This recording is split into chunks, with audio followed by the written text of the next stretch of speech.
Hey, and welcome to the Growth Whisperers Podcast, where everything that we talk about relates to building enduring great companies, because that's something that we believe in. That's something that we get excited about. That's something that we want to share with you the best that we can. I'm Kevin Lawrence, and I'm here with my partner down in Perth, Australia, Brad Giles, as we are every episode. Brad, how's it today in Oz? It is beautiful. Winter here is a little bit unlike your winter. It's crisp, it's cold, it's fine. Yeah, lovely. And I'm doing well. Thank you for asking, even though you didn't ask.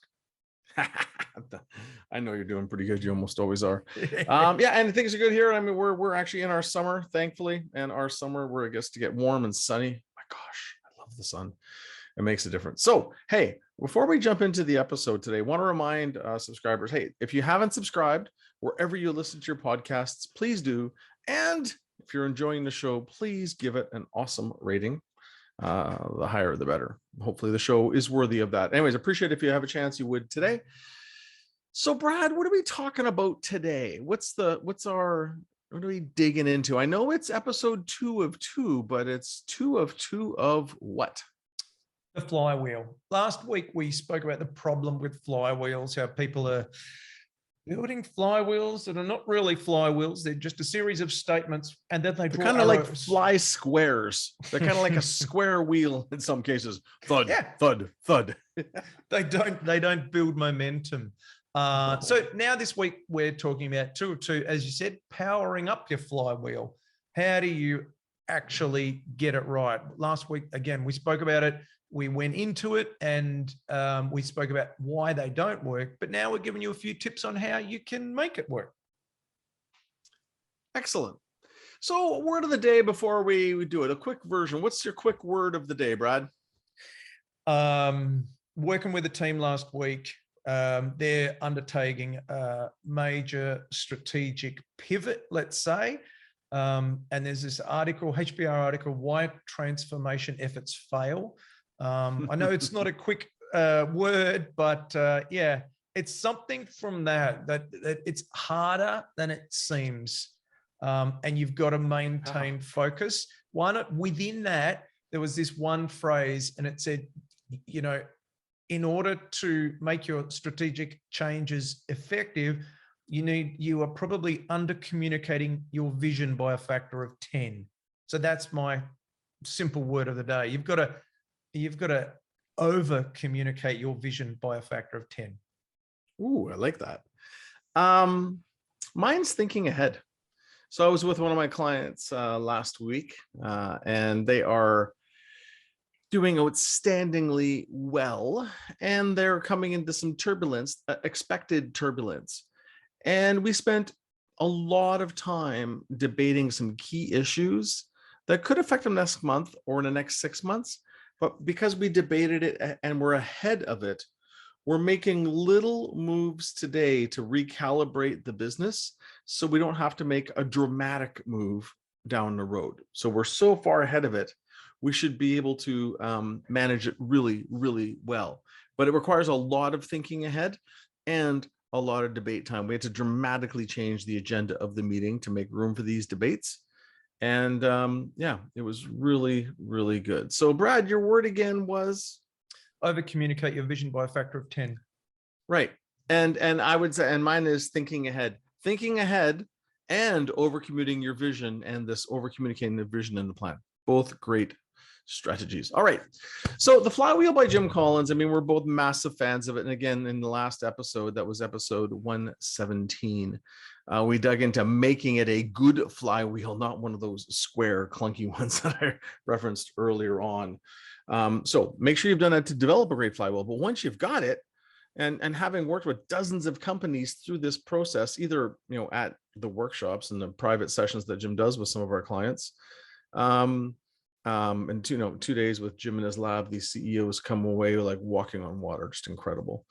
But coming away with a flywheel that actually does power itself when it's powered up is awesome. And that's hard work, but let's assume that you got that. Then is, okay, great. Now, how do you power this thing up? How do you fuel it so it gets stronger and stronger and stronger and stronger? and then continue to iterate it so it continues to get stronger even when something might change in the market. So that's kind of what we're digging into today. So as I mentioned, episode 117, how to build the flywheel. We also did an episode way back about a year ago, episode 50, when we just introduced the flywheel concept by Jim Collins.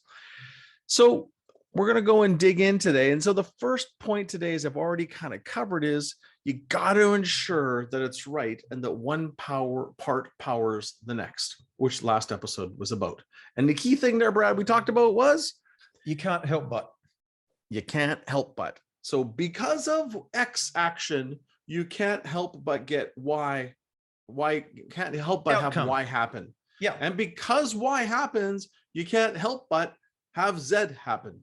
Yeah. Now I ran out of letters there, so that flywheel will need some creative numbering or letters to go around. But the point is, so that's the last episode. Yeah. You can go dig in there. Is there anything else you want to add in that, Brad?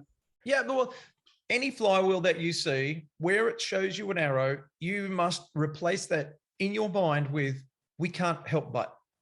And if it's not a logical outcome, that's the really simple stress test. If it's not a logical outcome, well, then you've got to start again, or you've got to make it work, because it's not going to build momentum, which is the whole point of doing the flywheel exercise. That's what a flywheel is about. You get a mass rotating that has a lot of power that it's hard to stop or impossible to stop. So that's really our first point, right? Ensure it's right, and that one part powers the next. Listen to the last week's episode 117. Let's move on to number 2. Yeah. So it's KPIs for each part of the flywheel and knowing who owns that damn part of the machine. Yeah. So last week, and with the client that I was with, and a few weeks before that with another client, but last week with a client, we've had the flywheel dialed for a long time. It's forefront in our meetings. We talk about it a lot. We talk about at the top of the flywheel is this key ingredient, and we continue to invest in it and be careful of not investing in it. Actually, most of our meeting was about that one piece at the top of the flywheel.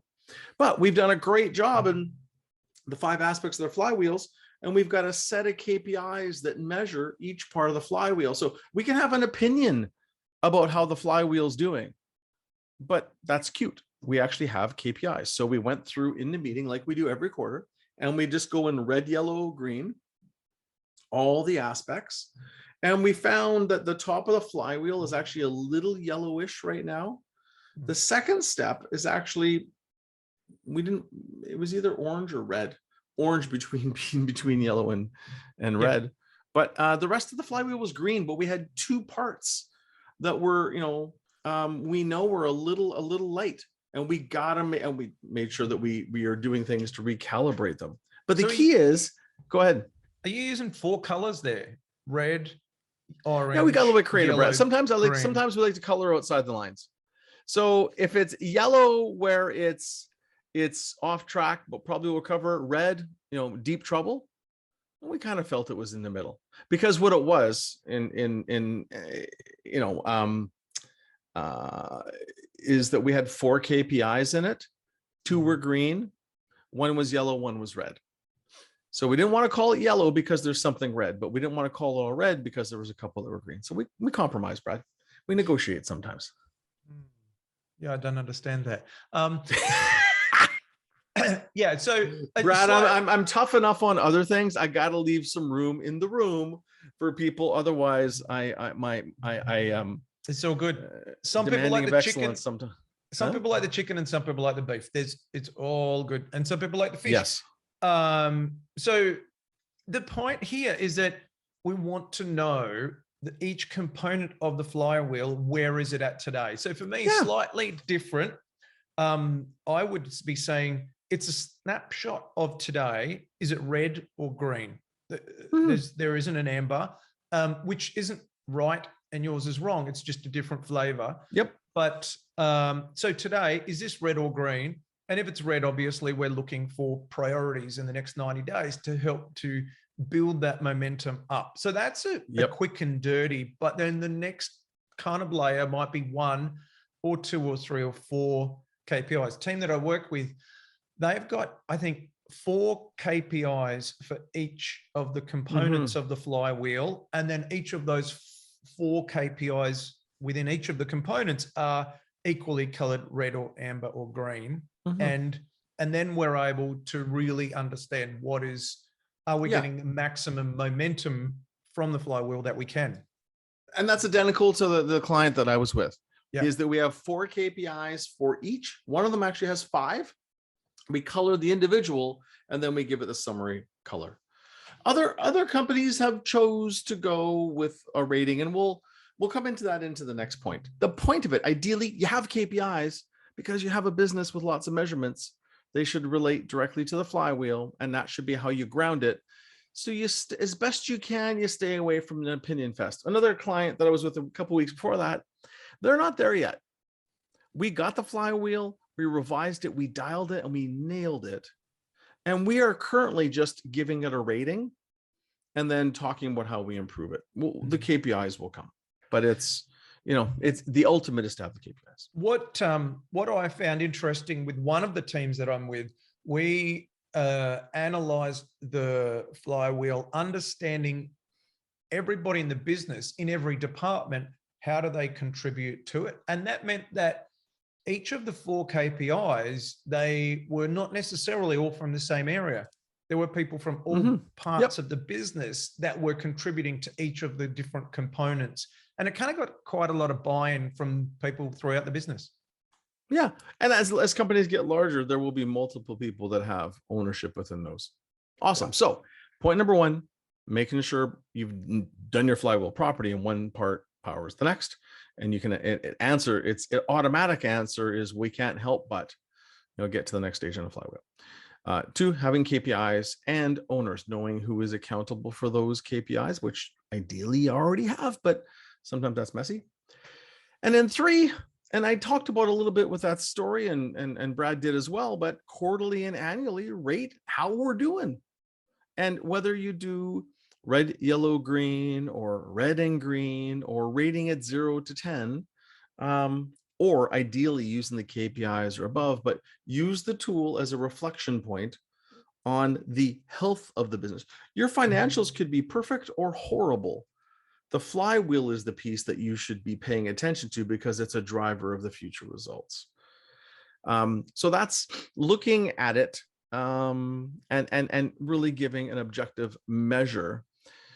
The other piece in there is Brad, do you want to add something in there? Sorry, I was going to go on. Yeah, no. What I've found funny with flywheels is people think that once they write it down, it's going to create momentum, and it's just some words on a piece of paper. I love that. It's kind of like that's like fairy tales in Disneyland and cotton candy and butterflies. But maybe not every time, but quite a lot of times I've seen people, they're very proud of it. They've produced a flywheel, even whether or not it actually makes sense. It's like, well, this is only documenting the work that we've got to do. Like that's it. And then, so yes, that's the point. It's a focus point. It won't take care. Everything needs maintenance and energy to improve over time. If you leave it alone, it'll degrade. Guaranteed. Yeah. And so that's why we've got this point. Quarterly and annually, we've got to analyze and look at the flywheel and say, what do we need to do in the next 90 days so that we can maintain the green, get more green, or get to green? Exactly. Or get to extra green. The other piece that you can look at once you get dialed in, you got to be really careful. But ideally, once you look at the data for the overall, you can start to break it down and look at it by division or region or location, and look at how that flywheel is performing in different segments. So if you've got 7 different divisions in your business, you can look at the flywheel for each of those divisions as part of how the general manager or person leading that division reports out. In a real estate development company I work with in India, the flywheel has been so helpful. It's been one of the most helpful tools for them. And when we look at each of the locations they have across the country, we look at the flywheel, and the correlation with the flywheel health and the business health is uncanny. Like they nailed it. But we get red, yellow, green, and KPIs, both. They do both for the flywheel for each of the locations, and it helps to set up a very strong conversation for the location. But each of those flywheels would be connected and would be drawing up to the primary flywheel. It's I'd identical. It's just the Yeah. sub snapshot. It's not a different flywheel. And here's, be careful. That's I have important. one client that one client that did this, and they ended up trying to come up with 3 different flywheels that work together. No, it's about simplicity, and it's very, so I have 2 rules around this. Once you get a flywheel, we lock the language and we keep like a secure file, because someone decides, usually from marketing, that they want to go in and slick that thing up, and they generally destroy it. So number 1. Number 2, people want to go make department flywheels and all these other flywheels. I mean, if you want to fill your boots, from a strategic lead, I don't want to see the other stuff. I don't even want to pay attention to it, because normally it just creates confusion and mess.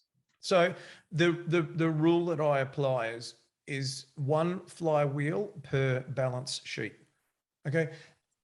Because Great. Love that. Yeah, because we're connecting we're trying to build momentum with the assets that we have. I've got a business I work with. They've got 2 completely per balance sheet. That's awesome, Brad.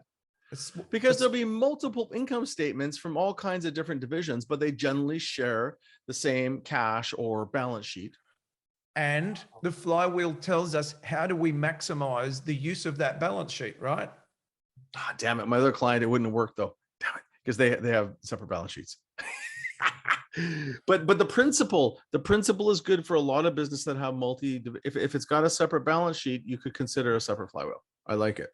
Well, so sometimes balance sheets lead to 1 balance sheet, right? So that's kind of what I'm saying. Like, so yeah, I'll give you the example. I've got a business I work with, 2 very different businesses. Yes, they've got different P&Ls. Yes, they're different companies, but there's 1 ultimate owner with 1 balance sheet. And so one is a retail and one is a wholesale, completely different markets. And the average price point is, let's say, $5,000 compared to $250,000, completely different. But what we said is, the flywheel we must have 1 flywheel that we can connect with the whole thing, because we're trying to leverage. We don't want to add any. We don't want to invest more in one area than the other necessarily.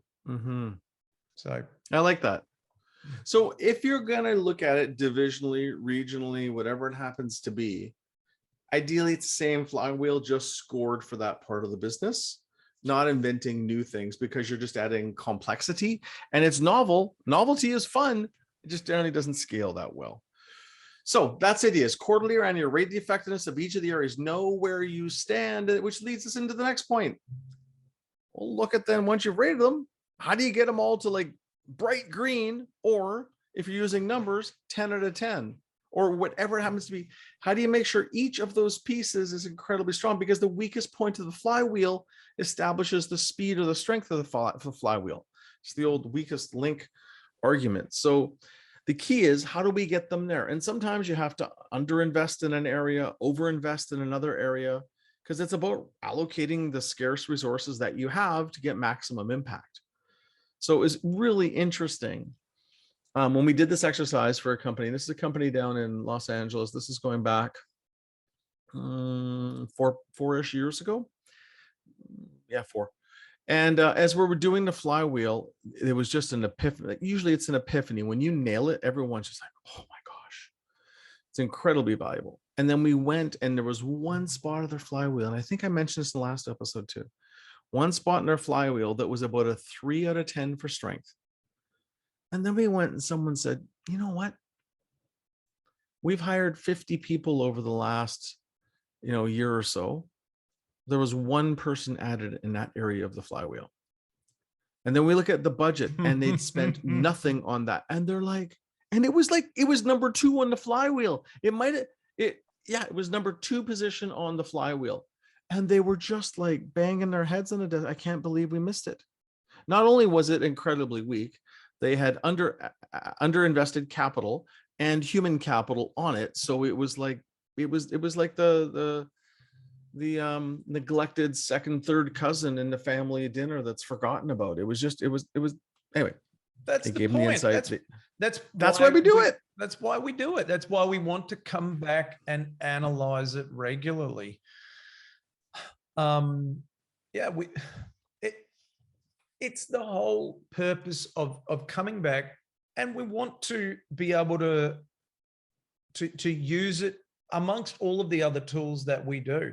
People look and they see examples of flywheels, for example, the Amazon flywheel, and they think, wow, that's genius. But what they don't appreciate is that Amazon flywheel was probably built over many, many years. All of the business case studies that we read, it's not like someone documented it and the leadership team high-fived each other and then all of that success was instant. It takes years. Tons. It's years and lots of little tiny. Remember, the flywheel is lots of little bits of power into it. Eventually, over time, builds this massive power and force. But it takes an incredible amount of little inputs to get it going. Many things. Just like, remember, did you guys have in Australia when you were a kid those things called merry-go-rounds? Yeah. A big spinning steel disc that you grab onto and someone sits on it and you push and you try and spin your buddies off. Yep. Yeah, for sure. The same thing. When you're getting that thing going, it takes a lot of force. Once it's going, like, you don't want to, jump momentum in and get hit. It's got a lot of momentum, and because it's made of steel, it's got a lot of power. I'm sure they don't even have. I'm sure those aren't allowed on playgrounds anymore. They're just way too much fun. So the idea is the work of the team is then, okay, how do we get it to 10 out of 10? So this client last week, as we're digging into it, we were talking about the top of the flywheel, which is the one that we were concerned about the most, and the second one that was weak, the one that was orange color, and we were talking about making sure that our plans calibrated to give the additional investment it needed. We weren't overdoing it, just making sure there was enough energy going there, because in context of the economy and what's going on in the business, we needed to pay attention, and didn't want to be playing catch up 6 months or a year down the road. Awesome. And so then the next point is deciding investments and goals. So the theory is that we should be able to invest money or resources or people into the flywheel and make it gain more momentum and spin faster. That's the broad principle. Yep. Like you said, your team identified they'd underinvested in one area, but we should be able to understand, once we've got the KPIs or we're measuring, we understand the different colors, we should be confident enough over time to say, this is where we're going to invest to build flywheel momentum. Yeah. So that client last week we were doing investments and we were looking at a quarterly recalibration, because we've been doing it for a few years. We got an excellent rhythm. A couple of weeks ago, we were reestablishing our 3 to 5 year, we call key thrusts, or biggest 3 to 5 investments over the next 3 to 5 years. We were establishing those investments based on the flywheel. I've got one this coming week with a client that had an amazing growth trajectory, and then it got all a little bit weird and wobbly, and we're going to go back and reset. We're going to go look at the flywheel, calibrate it, do this exact exercise we're talking about here, and then we're going to reset those 3 to 5 year investments, the areas that we believe that we invest in that will strengthen the flywheel, which is essentially strengthening and adding momentum to the growth engine. Again, it's not rocket science. This tool is to remind us the stuff that matters most, and most of all, because it's the stuff that powers up the economic engine of the business. Yeah, the great enduring businesses, they were able to turn it once, and then 10 times, and then 100 times, 1,000, and then up to 1 million or 1 billion times, and it's spinning ever faster and faster over time. And it's not about, you don't win by having more turns, but you win by gaining momentum in the business, because you're getting these fundamentals right and building that momentum. Yes. And one good deed leads to the next and leads to the next. And then it's a beautiful thing to watch it happen. It's also a beautiful thing when you can do a retrospective on the performance over the past year and link it back to the flywheel and basically have your little guidebook of why it worked so well, or maybe why it didn't. We had one side note, we had one acquisition in a company I worked with. There was a lot of excitement about it. And once we started doing it, it wasn't what was expected. And we went back and looked at it through the lens of the flywheel, and it didn't belong on the flywheel. Yeah. Never mind, it wasn't in our core competency. But that's learning. That's learning. It is. You're getting a deeper insight. A quick comment. It's awesome to be in a leadership team where you get flywheel momentum. I've been in meetings where you're going around doing check-ins at the beginning of, let's say, a quarterly workshop, and it's like a major milestone with the first person, another major milestone with the second, third, fourth, fifth. The sense of like growth is good, but momentum is awesome, right? It is, because it basically fuels and funds itself. Mm-hmm. It's kind of like cash flow. It's like good cash flow. It just fuels and funds the bank. Anyway, it's awesome. So let's go back and really, so this is about powering up your flywheel once you've got it established. Again, episode 117, how to build it. This one, how to power it. So number one, make sure it's right. Last episode. Number two, have KPIs to measure each piece of the flywheel and know who the owner is, who's accountable for it, so you can see and know the performance factually, and not just feeling wise. Number three, quarterly and annually, step back and rate it, each of those areas, whether you're using colors or numbers based on those KPIs. And the advanced move is to do it by divisions. Mm-hmm. Okay. And then look at how to get to 10 out of 10 or super green or whatever you would use, right where you're at. And then ask yourself, how do we get there? And regularly, every quarter, ideally, bring in new priorities that help you to build flywheel momentum. And then finally, set your investments and goals around 3 to 5 years to build that flywheel momentum, so that you can continually invest in whatever form it takes. What a good chat we've had today. Yeah. Last week, the problem with flywheels, and this week, how to really get that flywheel momentum going. Hope that you've enjoyed the episode today. You can subscribe to us, and we do love reviews. Reviews, they're the things that warm the cockles of our heart, let me tell you that. So we'd love it if you could post a review in the platform in which you watch. And you can see us on YouTube and obviously wherever you catch your podcasts. You can see Kevin at lawrenceandco.com. He's got a lovely newsletter that he puts out each week. And myself, Brad Giles at evolutionpartners.com.au. And obviously I've got a newsletter as well where I talk about interesting things on a regular basis. So hope you've enjoyed today's episode about the flywheel. Look forward to catching up with you again next week. Enjoy your week. Have a great one.